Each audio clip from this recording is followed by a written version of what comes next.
People like you aren't needed here. Just disappear, my boss told me. Mary always had something nasty to say whenever we crossed paths. I finally reached my breaking point. I forced a smile and said, "Useless people should be fired, right?" "Yeah, finally you get it," he replied. Mary seemed to sense something was off, but took my reaction as acceptance.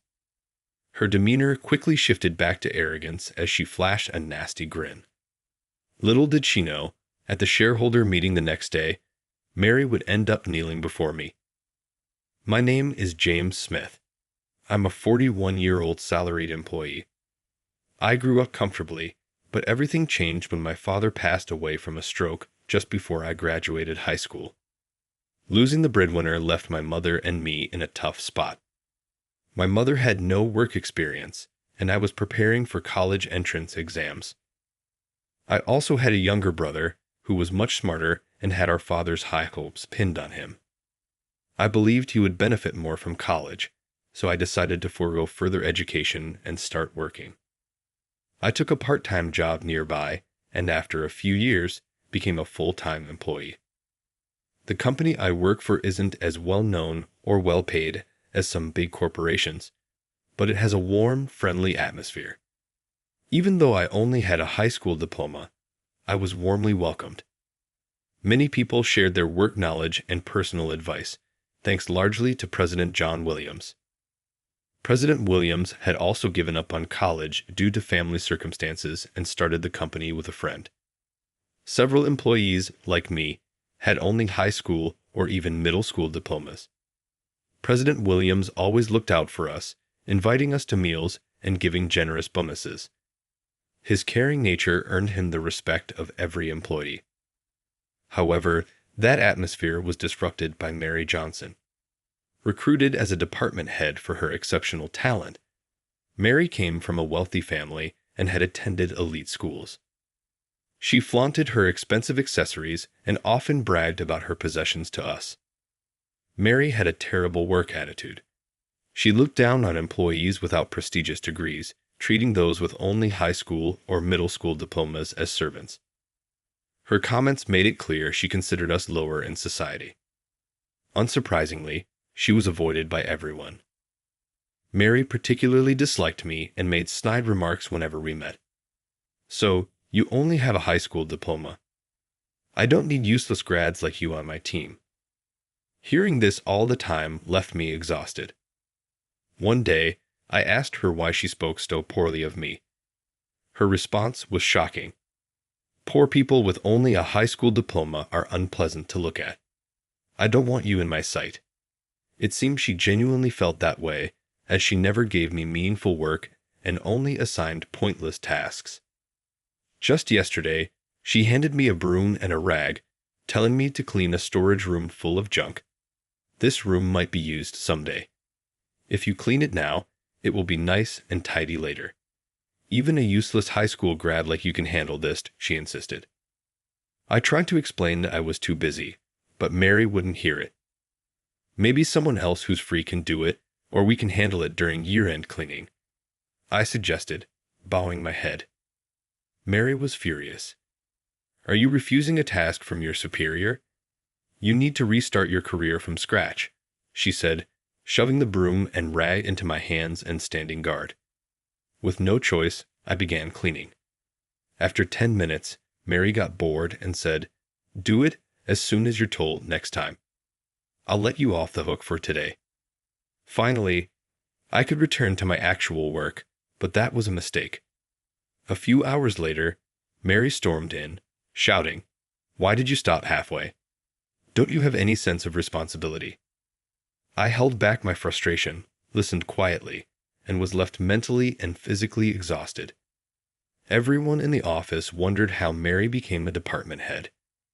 She had skillfully presented herself as a cheerful and kind elite during her interview, fooling the interviewers. Mary had a history of impressive achievements at her previous job, which earned her a department head role here. Her reputation for business management preceded her. When she first joined us, she made a great impression on the president and other executives. At meetings, she was all smiles and very proactive, It was hard to believe she was the same person I had met. When Mary initially arrived at our office, she was polite and professional.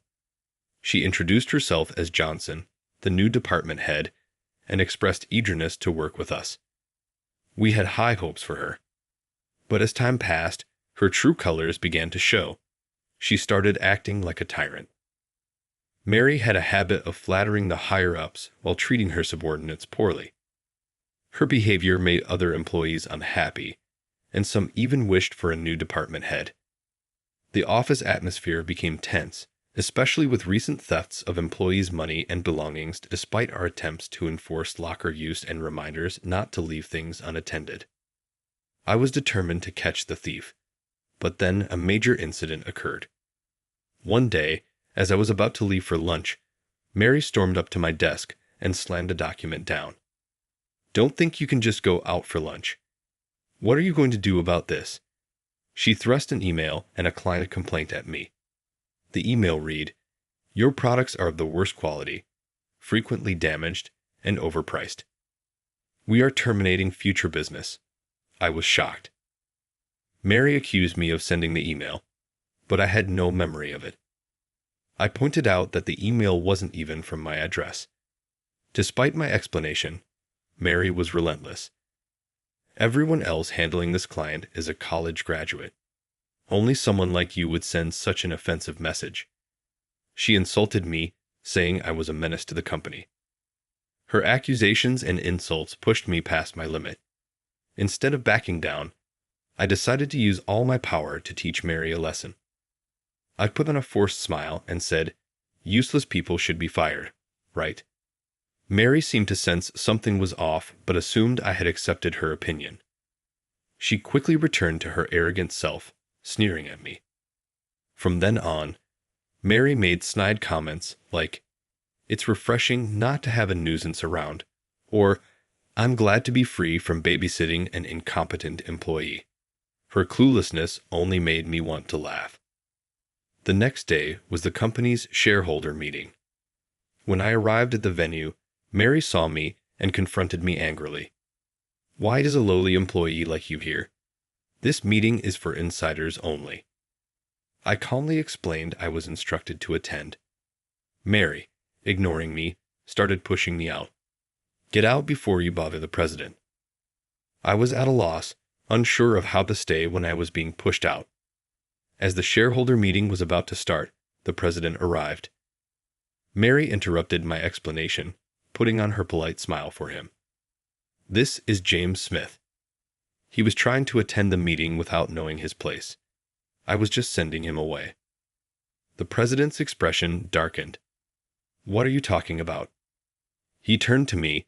"Smith here holds 90% of the company's shares as a special controlling shareholder. Of course, he has to attend the shareholder meeting." Mary turned pale and stared at me, trembling. When I slowly nodded, she let out a short scream and collapsed on the spot. In reality, I own 90% of the shares of the company I work for. A shareholder holding over 90% of the shares is called a special controlling shareholder.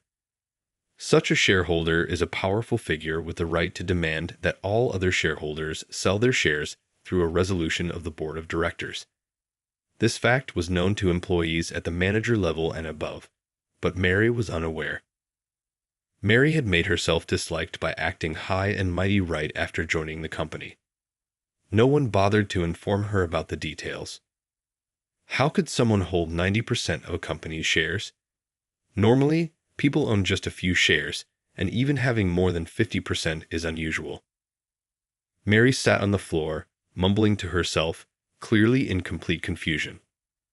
Unable to watch any longer, the president began to explain. This company was actually founded by my father, who served as its president. However, when I was in high school, he suddenly passed away from a stroke. His best friend, who was the vice president at the time, took over as president. The president also arranged for me to join the company immediately after graduating from high school to groom me as the next president. There were discussions about making me president right away, but it was decided that it would be better for me to gain experience first to avoid risking the company and its employees due to my inexperience. So, I inherited 90% of the company shares from my father and worked on the ground while learning management skills from the president. My smarter younger brother graduated from college and now works as the executive vice president. I'm glad to see Smith has developed into a competent Templar. I'm thinking about stepping down as president, and I told you this when you joined. Mary struggled to get up, mumbling incoherently. It seems you weren't paying attention. I just assumed he was an incompetent, low-educated person. She was clearly shocked by my true identity. Mary inadvertently let her true feelings slip and was immediately reprimanded by the president. Watch your language. A person's worth is not determined by their educational background. But I think it's wrong for Smith to hold 90% of the shares instead of reflecting, Mary argued with the president. It's just because he's the son of the former president that he holds 90% of the shares. I am much more competent and contribute more to the company. Judge by ability. I was utterly astonished that she would declare herself so superior. The president seemed to feel the same way, letting out a deep sigh before speaking in a low voice. Smith is far more competent than you. He listens to the employees' needs, constantly improves operations, and boosts workplace morale. I do that too. Mary tried to compete with me, only making the president angrier. Don't be ridiculous. Do you think I'm unaware? I've heard reports that you're harassing other employees instead of boosting morale. The president's face hardened as he began to reprimand Mary for her behavior. You put on a good face for me and the upper management, but I've been informed about your horrible treatment of subordinates. Looking down on people based on their education, assigning unnecessary tasks, and disrupting their actual work that was meant to help them grow their abilities. Mary continued with her weak excuses, but the president wasn't buying it. Enough. You don't need to say anything more. Besides, you are neither an executive nor a shareholder, so you don't need to attend the shareholder meeting. I already sent an email about this. What? I thought it was a mistake.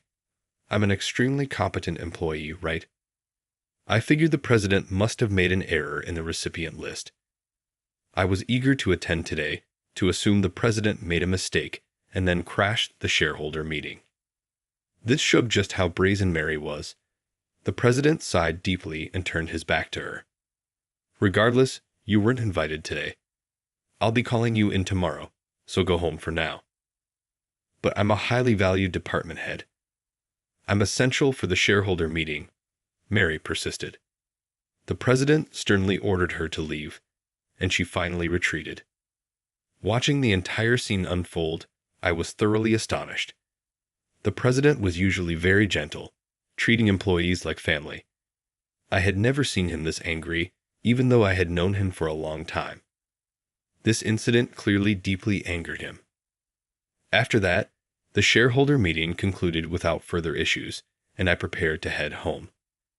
It had been a hectic day with Mary's interruption and the president's anger, so I planned to relax once I got home. I had no idea another incident was waiting for me. As I left the venue and headed toward the taxi stand, I heard hurried footsteps behind me. I turned to see Mary sprinting toward me. She quickly caught up and stood in front of me, blocking my way, breathing heavily but grinning. Oh good, I made it in time. Why are you here? I thought you had left already, I said, puzzled. Could she have been waiting outside until the shareholder meeting was over? Mary ignored my suspicious look and started talking with a creepy smile plastered on her face. The president said he would call me in tomorrow, but I have a bad feeling about it. I thought I'd ask a favor from you, Mr. Smith. A favor? I had a bad feeling about this, and my face must have showed it. Mary suddenly bowed deeply. I'm sorry for everything I've said and done. I'm apologizing, so could you please say some nice things about me to the president? You're not apologizing because you feel bad. You just want to escape blame. I refuse. I firmly rejected her and tried to leave, but Mary spread her arms wide, blocking my way. She kept bowing repeatedly while holding her arms up, like in a bizarre dance, attracting a lot of attention. Unfortunately, it was a busy street, and the stares from passers-by were painfully obvious. When children started giggling at her, Mary finally seemed to realize how embarrassing she looked. Anyway, make sure to support me tomorrow. I'm your boss, remember. Shouting this, Mary ran off as fast as she had come. She tripped spectacularly, drawing even more attention, but I pretended not to notice and quietly left. The next day, when I arrived at work, Mary, with her leg wrapped in a bandage, approached me. I hurt myself after I fell yesterday. I scraped my leg and got bruises. It was awful. Is that so? What a misfortune, I responded coldly. If it had been anyone else, I would have shown concern, but considering everything she had done to me, I felt no sympathy. More importantly, doesn't the president have something important to discuss with you? Right, Mary said. I was told to go to the president's office as soon as I arrived.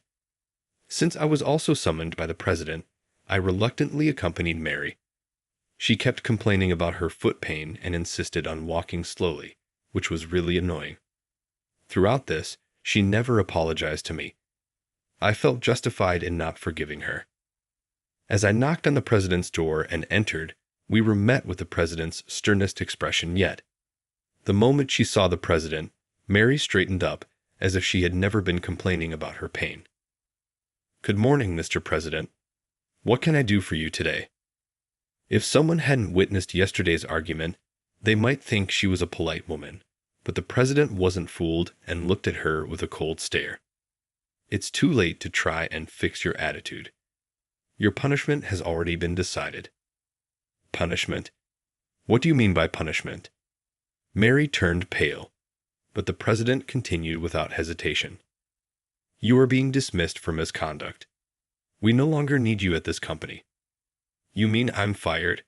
This punishment is too harsh. Mary tried to approach the president but stumbled due to the pain in her injured leg. The president remained unfazed and calmly continued his explanation. As for the reasons for your dismissal, first is your harassment of subordinates. I haven't harassed anyone. I'd admit I'd been strict, but it was to train my subordinates. Despite having me as a witness next to her, Mary boldly insisted on her innocence. The president furrowed his brow deeper and pulled out a voice recorder. This voice recorder contains your abusive remarks. When did you? While Mary stood in shock, the president pressed play. Her familiar nasty comments about education and job positions played back, leaving not only me and the president, but even Mary herself turning pale. Did I really say all that? Both I and the other employees endured your abuse every day. Can you understand our suffering and anger? My words caused Mary to waver. I'm sorry. It was the first genuine apology I had ever heard from her. But her offenses didn't end there. The second reason for your dismissal is that you caused trouble for our clients. Just ask Harris Smith. The president then produced the document detailing the email incident from the day before the shareholder meeting.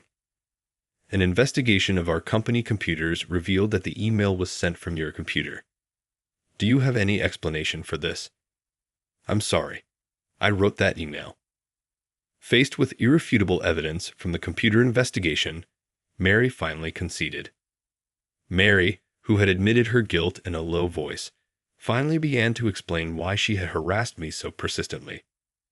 I worked hard to graduate from an elite university and struggled to become a department head, but Smith, with just a high school diploma, was liked by the other employees. It made me so angry, so I thought I'd scare him a little. It was just a prank. I didn't mean any harm. Her selfish reasoning made the president slump his shoulders in exasperation. Don't make childish excuses. And what about the third reason for your dismissal? The president then showed us footage from the security cameras installed in the office. The video clearly showed Mary sneaking around and searching for valuables. Mary turned pale and stared intently at the screen. Her previously remorseful demeanor vanished, and she began to sweat nervously as she fired questions at the president. How? I checked all the security camera positions. I shouldn't be on tape. Recently, employees' wallets and personal belongings were being stolen, so we installed additional security cameras. Even as a department head, you resorted to theft. What were you thinking? Scolded by the president, Mary lost all her strength and slumped to the floor. She hung her head and began to sob, but eventually she started to speak the truth. The truth is, I bought too many luxury items and went into debt. The repayment deadline was coming up, and my parents wouldn't help me anymore, so I resorted to stealing from the employees. I had no idea Mary was buying luxury goods on credit. Not being able to repay with her salary and being abandoned by her family left her in a dire situation. Why didn't you just sell the luxury items? I muttered. Mary burst into tears. I did sell them, but they said they weren't popular or had scratches, so they didn't bring in much money. I had held off on her dismissal, thinking there might be some reason behind her actions until I heard her side of the story. But after reviewing the evidence from the voice recorder and security cameras, it became clear that her reasons were petty and that she was a much worse person than I had imagined. It took some effort to gather all the evidence, but I'm glad I consulted the president and we made the right decision. Mary, please reflect and atone for your sins. As I spoke my final words to her, she cried and said, I'm sorry, but I couldn't believe her words until she truly paid for her actions. Afterward, we consulted the police about Mary, and she ended up with a criminal record. A thorough investigation revealed she had stolen from donation boxes at temples and shrines, which ultimately led to her imprisonment. I hope she sincerely reflects on her actions and atones for her crimes. Meanwhile, I spent my final year of training as Mr. Williams's secretary before finally becoming the president. Moving forward, I plan to continue valuing employee performance over educational background and aim to create a rewarding workplace. My brother, who was the executive vice president, has now become the vice president and is my indispensable right-hand man. His dedication inspires me to keep striving. I want to continue working with the people around me to cherish both the company and its employees.